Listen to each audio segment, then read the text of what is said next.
உயிர்ப்பித்தார், உயிர்ப்பிப்பார் என்று சொல்லப்பட்டிருக்கிறது. கொலோசியர்களின் நிருபத்தில் 2ஆம் அதிகாரம் 13ஆம் வசனம் இப்படியாக சொல்கிறது, உங்கள் பாவங்களினாலேயும் உங்கள் மாம்ச விருத்த சிதனம் இல்லாமலினாலேயும் மரித்தவர்களாயிருந்த உங்களையும் அவருடைய கூட உயிர்ப்பித்து அக்கிரமம் எல்லாவற்றையும் மன்னித்து என்று சொல்லப்பட்டிருக்கிறது. அப்போ ஆண்டவர் என்ன பண்ணுறாரு? நம்ம அவரோட கூட நம்மளையும் உயிர்ப்பித்திருக்கிறார்.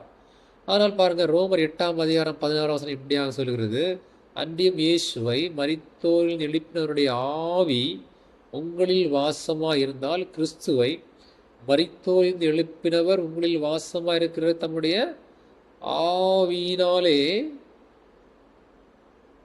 சாவுக்கு எதிரான உங்கள் சரீரங்களையும் உயிர்ப்பிப்பார் என்று சொல்லப்பட்டிருக்கிறது. கொலோசியரில் பார்க்கும்போது உயிர்ப்பித்தார், உயிர்ப்பித்துன்னு சொல்லப்பட்டிருக்கிறது. ஆனால் ரோமர் 8ஆம் அதிகாரம் 16 வசனத்தில் உயிர்ப்பிப்பார் என்று சொல்லப்பட்டிருக்கிறது. அப்போ என்ன வித்தியாசம் பாருங்கள், இதில் சொல்லப்பட்டிருக்கிறது ரோமர் 8:11 உங்கள் சரீரங்களையும் உயிர்ப்பிப்பார். அப்போ ஆண்டவர் அவரோட கூட உயிர்ப்பித்தது என்னது? நம்முடைய ஆவிய, நமக்குள்ளாக இருக்கிற நம்முடைய ஆவியை என்ன பண்ணாரு?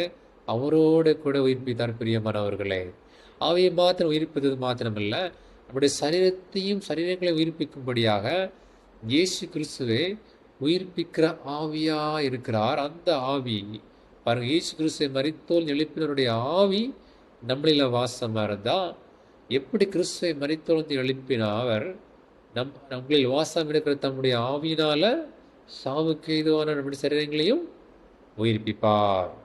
அல்லேலூயா.